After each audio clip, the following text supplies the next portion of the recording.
Bueno, hablaba en la presentación de Diana Bellesi, gran poeta argentina, y por supuesto está aquí con nosotros. Hola Diana. Hola, ¿cómo estás? ¿Qué es la pequeña voz del mundo? Para introducirnos en este gran pequeño libro, por la cantidad de páginas, gran libro que has escrito.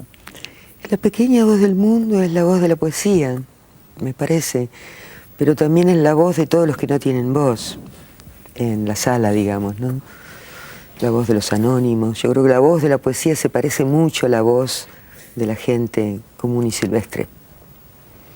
Cuando uno lee el libro parece como que hubiera distintas partes de tu vida en el libro, porque está escrito con la piel, ¿no? Y porque además son escritos a lo largo de 10 años. El libro es pequeño, yo escribo prosa muy de vez en cuando, y atraviesa 10 años de mi vida y 10 años de la vida de la historia de este país, digamos, ¿no? Que se va mezclando en lo que es mi apelación en torno a qué es esto, que es la poesía, ¿no? Entonces el libro es pequeñito, pero carga con 10 años arriba de él, ¿no? ¿Qué es la frase? Ah, la frase es la magia. Porque dedicás todo un sí. ensayo a la frase. Claro, claro. Sí, la frase es esa extraña construcción, ¿no? Esa construcción sintáctica, pero ese aliento musical que se imprime en la voz humana y en la voz de la escritura. Eso es la frase para mí, ¿no? En un momento decís que tenemos la música. Hablas de la música, ¿no? Yo creo que el poesía. lenguaje es básicamente música, ¿sí? El lenguaje hablado y el lenguaje de la poesía en particular. Pero esto lo encontrás también, por supuesto, en los grandes libros en prosa, ¿no? Sin duda que el lenguaje es esa música que se atisba en medio del silencio, ¿no? Que se hace y se deshace y se rehace en medio del silencio. Como una alteración del sintagma, ¿no? Una alteración de la oración. Es decir, una frase poética es una frase que no es una frase tan lógica como la lógica que se le pide al lenguaje. Claro, en ese ensayito o en esa parte o en ese fragmento, digamos, del libro, yo hablo también de la frase del lenguaje, pero hablo de la frase cinematográfica y de la frase en las artes visuales, porque la frase, ¿no? como pequeño mundo completo e incompleto al mismo tiempo, aparece en muchas de las disciplinas del arte, ¿no? Por ejemplo, la frase del cine de Fontane, al que yo aludo, digamos, en ese lugar, para mí es como muy notorio también, ¿no? Yo siempre recuerdo en particular esta película de él que me gustó tanto, que es El Árbol, donde la frase del balde con agua que se derrama sobre el piso, ¿no? Y el agua que va y que vuelve, y que va y que vuelve, es la frase cinematográfica como la frase del poema, digamos, ¿no? O la frase de la escritura en ese libro, que también está cuidado con su imperio musical grandemente, digamos, ¿no? ¿Un día te fuiste a caminar por Latinoamérica? Sí, un día hace mucho. Pero caminaste todo. Bueno, sí, tomé muchos camiones así a dedo también, digamos. Y anduve por todo el continente. ¿Y qué pasaba con lo que te llegaba al oído? Bueno, claro. Yo creo que mi propio lenguaje está atravesado por frases que vienen de diferentes países del continente americano. Yo no me doy ni cuenta siquiera, pero de vez en cuando alguien me lo señala en la escritura y digo, ah, eso debe haber venido de Bolivia, de México, de Ecuador, de algún lado. Qué fuerte eso, ¿no? Es como la experiencia, poner el cuerpo. Como que la palabra tampoco se podría sostener mucho sin el cuerpo. Y yo diría que no, ¿viste? No existe la voz sin cuerpo, salvo la del Espíritu Santo que dicen que habla allá arriba. Claro, pero ¿no? La experiencia, ¿no? La experiencia, Sí. por ejemplo, yo te imagino, no sé, de camiones, de caminando, escuchando distintos tonos, distintas palabras. Eso solo te lo puede dar únicamente el haber caminado, el haber estado. Supongo. No te lo puede dar únicamente la lectura. Es como que me parece que se inscribe en el cuerpo de otra manera cuando está en medio de la experiencia. Claro, pero digamos, el lenguaje sin duda que es un proceso, y el lenguaje en la escritura, es un proceso de apropiación de innumerables lecturas a lo largo de una vida, pero también es el de la experiencia del habla y de la escucha de esa habla, ¿no? O sea, las dos tensiones se juegan dentro de la escritura y sobre todo dentro de la escritura de un poeta, ¿no? O sea, sin la menor duda. Solo leyendo el libro seguro que no. Hay algo que también me gustó del libro, que es el 2001, ¿no? De alguna manera lo decía al principio del programa. ¿Cómo escribir en el medio del caos? ¿Cómo escribir con 5 presidentes en una semana? Esto no está en el libro, lo digo yo, ¿no?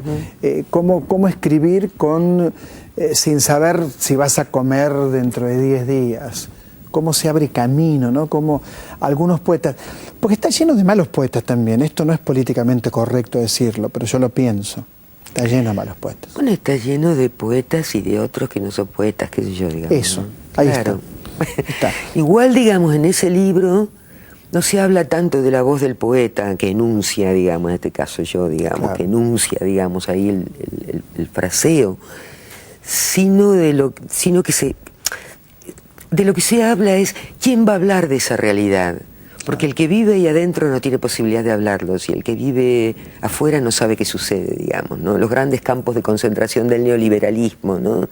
En los grandes sectores de la desocupación que se vivían en el año 99, 2000, 2001, ¿no? Entonces el drama era quién va a contar esta historia, porque nosotros, aunque queremos, no podemos, ¿entendés? Y el que la vive no puede por el grado de maltrato al que es sometido, en realidad, ¿no?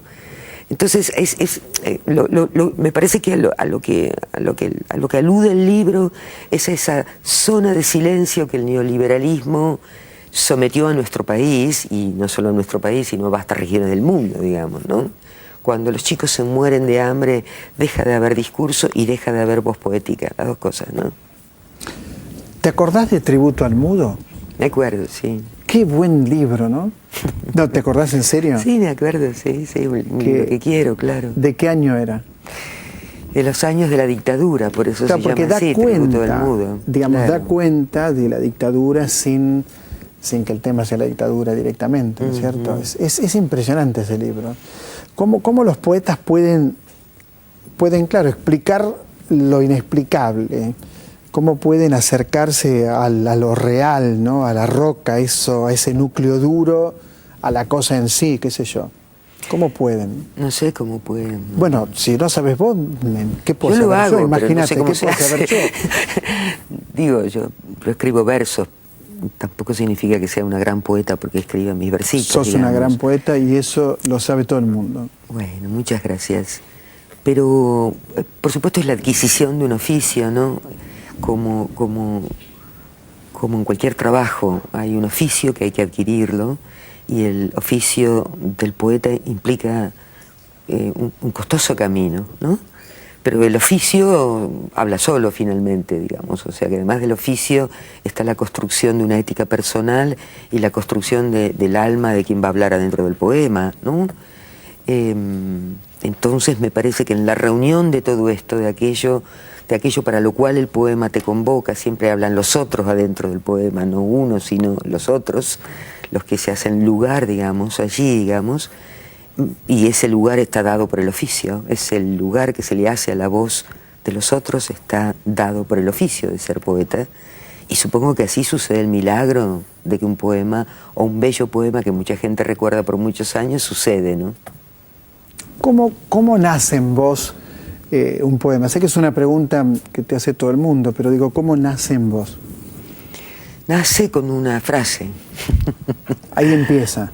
Claro, con una frase, con una coloratura, ¿no? Musical y de imagen que se prolonga en otra, y cada uno de estos son versos en realidad, digamos, ¿no? Versos que pueden ser quebrados o que pueden ser contundentes en su sintaxis, digamos, pero nace con esa coloratura de hay algo para decir y para decirlo de este modo, digamos, ¿no? Está entero el poema, completo. Viste que la revolución no la pudimos hacer, pero me parece que en el campo de la palabra siempre hay, cuando hay un gran poeta, hay un gran artista, ¿no? Me parece que ahí hay algo de la revolución. ¿Qué pensás? Pienso que la revolución es un sueño eterno. Como Andrés Rivera. Claro. Pienso que no es un lugar para llegar, sino sino, digamos, un deseo que te empuja. Pienso que lo que imaginamos como revolución años atrás no es ya lo que imaginamos ahora, ni lo que se imaginará más adelante. Pienso que el arte, pobrecito, comparado a aquel sueño revolucionario, es algo muy pequeño, y el sueño de un sujeto o de una serie de sujetos viviendo en un tiempo determinado, ¿no? Pero me parece que los grandes sueños son los sueños de las mayorías, no los sueños de las subjetividades aisladas de los artistas, ¿entendés? Eso pienso. Qué bueno es el tomo de Poesía Reunida, ¿no? Lo publicó Adrián Hidalgo. Ah, sí, ya me invitaste cuando lo publicó Adrián Hidalgo. Es buenísimo. Ya es como viejo, ya salió hace como 3 años. Vos sabés que tenía que cerrar esta nota con otra nota, pero no la voy a cerrar con vos, porque me parece que si no se cambia el clima. Está bueno esto que creamos hablando, ¿viste? Esa intuición de estar en el aire, intuyo que tengo que cerrarla acá. Me encanta, a ver. Te felicito por La pequeña voz del mundo, realmente te felicito. Y a usted le digo que no es solo La pequeña voz del mundo, es toda una vida dedicada a la palabra, es todo un compromiso con la palabra, un compromiso muy, muy rotundo, muy fuerte, muy potente. Entonces no es solo este libro que es maravilloso, es también leer, por ejemplo, Tributo al Mudo, y la verdad que cuando uno lee ese libro piensa en la dictadura, vive la dictadura, pero de otra manera, no de esta manera directa que tienen otras disciplinas. Y cuando uno tiene junta la poesía reunida de Diana Velesi, ve cómo va cambiando de estilo, cómo va creando permanentemente, cómo algunos libros parecen de Diana y otros parecen de otra Diana y otros de otra Diana. Bueno, todo eso es Diana Velesi. Enseguida regresamos, esto es la televisión pública y esto es Canal 7, por supuesto. Enseguida volvemos.